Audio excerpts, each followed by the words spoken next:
코로나19 방역 조치가 완화되면서 여행 수요도 급증하고 있습니다. 그간 텅텅 비었던 공항이 쉬고 있던 비행기가 다시 활력을 찾았습니다. 반가운 이 북적북적함에 조금 차가운 생각거리를 던져봐도 될까요? 서울에서 제주도를 간다. 106kg입니다. 프랑스 파리를 가신다고요? 777kg입니다. 왕복 비행 시 1인당 이산화탄소 배출량입니다. 항공업계는 전 세계 탄소 배출량의 2%에서 3% 정도를 차지하고 있습니다. 생각보단 많지 않다고요? 하지만 배출량이 매년 빠르게 늘고 있습니다. 지난 2010년 이후 코로나19 전까지 매년 4%에서 5%의 가파른 증가세를 보였고 2018년엔 10억 톤을 넘어섰습니다. 이런 추세면 2040년엔 지금의 4배 이상 증가할 것이란 부정적인 전망이 나오죠. 온실가스를 만드는 주범은 연료. 1kg을 태울 때 3.16kg의 이산화탄소가 발생합니다. 그렇다면 해결책은 연료 자체를 바꾸거나 연료 사용량을 줄이거나일 텐데 먼저 연료 자체를 바꾸는 대책을 살펴보죠. 2가지 정도가 있습니다. 첫째는 전기 또는 수소 이용. 그러려면 수소차, 전기차처럼 수소 항공기, 전기 항공기가 만들어져야 하는데 유럽의 항공기 제작 회사 에어버스는 오는 2030년 이후에나 개발될 것으로 보고 있죠.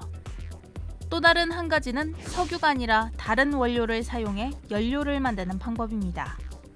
이건 이미 유럽, 미국 등을 중심으로 시행 중입니다. 친환경 연료, 지속 가능한 항공유, SAF라고 불립니다. 이건 폐기가 불가피한 유기물을 가공해서 만듭니다. 원료의 범위를 좀 더 확대하면 폐식용유, 폐목재, 심지어 도시 쓰레기까지도 가능합니다. 지속 가능성의 핵심은 탄소 순환입니다. 화석연료를 이용을 했을 때는 땅속에 가만히 있던 탄소 덩어리를 우리가 끄집어내서 공기 중으로 내보내는 활동이기 때문에 그거는 대기 중에 온실가스 농도가 증가하는 요인이라고 보시면 될 것 같습니다. 폐식용유라든가 아니면 팜오일 또는 옥수수 그런 종류의 원료를 사용하는 경우는 배출된 온실가스는 다시 그 생체 성장으로 돌아가기 때문에 대기 중에 온실가스 농도의 증가는 없다라고 하는 것이 애초 식물에서 나온 폐식용유, 폐목재 등의 연료를 사용하는 일은 석탄, 석유를 대량으로 소비하기 전, 즉 산업혁명 이전 우리가 나무를 태워 에너지를 주로 얻을 때와 다를 바가 없습니다. 식물을 태울 때 나오는 온실가스는 그 식물이 대기 중의 이산화탄소를 광합성에 쓰고자 흡수했던 것입니다. 대기 중 이산화탄소 농도는 가감없이 일정하게 유지되죠. 자연스러운 탄소 순환 과정이 되는 겁니다. 플라스틱 쓰레기 같은 폐기물을 원료로 하는 경우도 마찬가지입니다. 폐기물은 이미 화석연료로서의 기능을 다 했고 또한 그것이 이제 버려지게 되면 환경에 다른 오염원이 되기 때문에 그런 폐기물을 이용을 해서 바이오 항공유를 만들면 또한 온실가스 증가에 영향을 미치지 않는다라고. 물론 폐식용유, 폐기물 등으로 지속 가능한 항공유를 만드는 과정에서 또 다른 온실가스가 추가로 발생하는 일은 불가피합니다. 그래도 처음 원료에서 최종 제품 생산까지 전체 과정을 다 계산하면 지속 가능한 항공유가 기존 항공유 대비 65%에서 90%의 온실가스 배출 저감 효과가 있습니다. 이런 친환경 연료, 좋기는 한데 문제는 가격입니다. 기존 항공유보다 3배에서 5배 비싸서 조금씩 섞어 쓰는 정도인데 항공산업을 비즈니스 측면에서 현실적으로 바라본다면 아직 연구가 많이 필요합니다. 이번엔 연료 사용을 줄이는 방법을 볼까요? 온실가스를 줄이는 가장 손쉬운 방법이니까요. 간단히 정리하면 항공기가 가벼울수록 효율적으로 비행할수록 연료 사용이 줄어듭니다. 전자의 경우는 항공기를 좀 더 가벼운 소재로 만들거나 싣는 예비 연료를 줄이는 방법이 있습니다. 예비 연료란 비행에 진짜 사용되는 연료 외에 목적지 기상 악화, 비행 시간 증가 등 만약의 경우를 대비해 법적으로 또 항공사가 자체적으로 더 싣는 연료입니다. 예전과 비교해 기상 예측 기술도 발달했고 그간 누적된 연료 잔여량 관련 분석 데이터 등을 활용하면 예비 연료는 줄일 수 있죠. 효율적인 비행도 한 방법입니다. 고도, 착륙 방식으로 살펴보겠습니다. 이미 공기저항 제일 덜 받고 공중에 뜨는 힘은 잘 받는 고도로 운항 중인 거 아닌가요?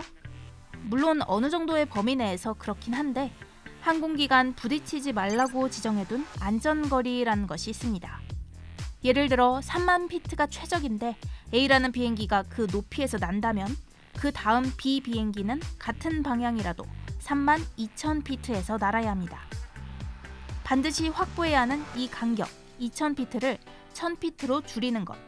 전문 용어로는 수직 분리 간격 축소 기법 RVSM이라고 합니다. 옛날에는 이제 레이더 장비로 항공기 위치를 파악을 했었는데 지금은 위성 통신으로 많이 하잖아요.